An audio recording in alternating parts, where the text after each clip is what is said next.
All right. So, Presumed Innocent, the new Apple TV crime, drama, thriller, mystery is out.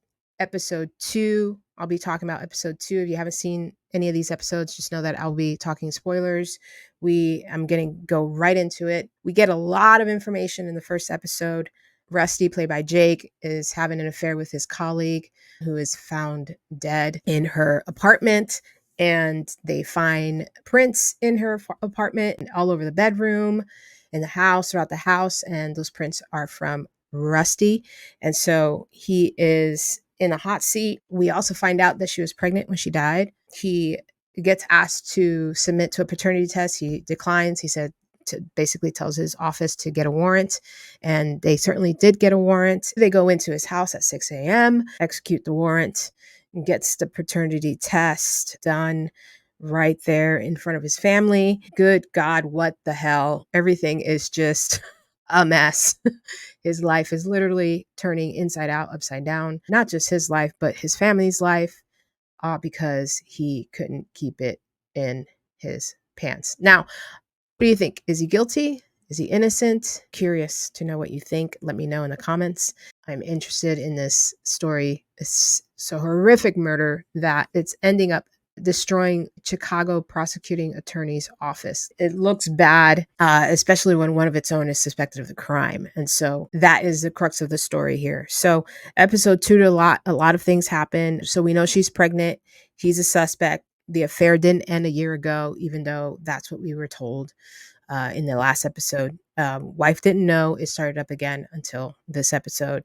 So we find out that I think is very interesting is that Caroline, who was a prosecutor in that office, concealed evidence in a previous case, and Rusty just finds out about it. He did not know about it. He didn't read the report. Specifically, it's the case that I believe it's the last case she prosecuted, and it's the one with the same MO, and so of her murder. So she concealed evidence. We see Tommy in his new role as the chief prosecutor, and we see him getting really emotional about the case. But then we see Mr. New State Attorney Della Guardia Nico pretty much saying, make sure you follow the facts. And I love this line: "Let the evidence be your guide, and not your effing feelings."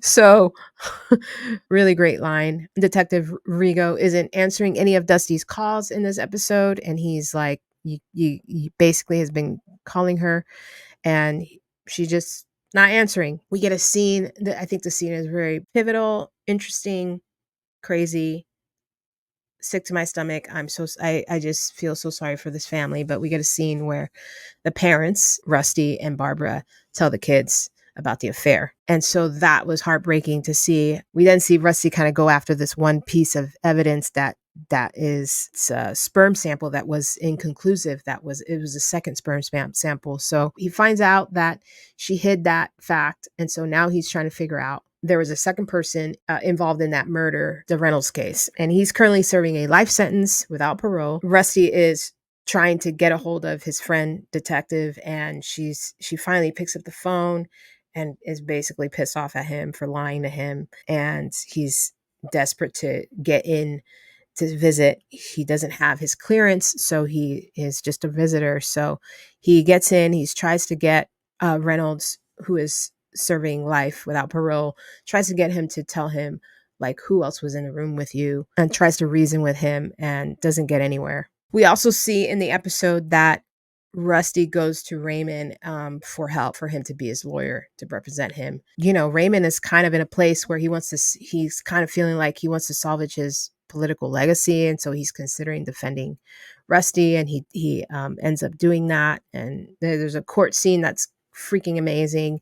Rusty gets arrested. He gets taken into custody and is arraigned, and in the arraignment, Raymond shows up on his behalf as his lawyer and gets him bail and out. And then we find out that Rusty is the father of the baby. It's just a mess.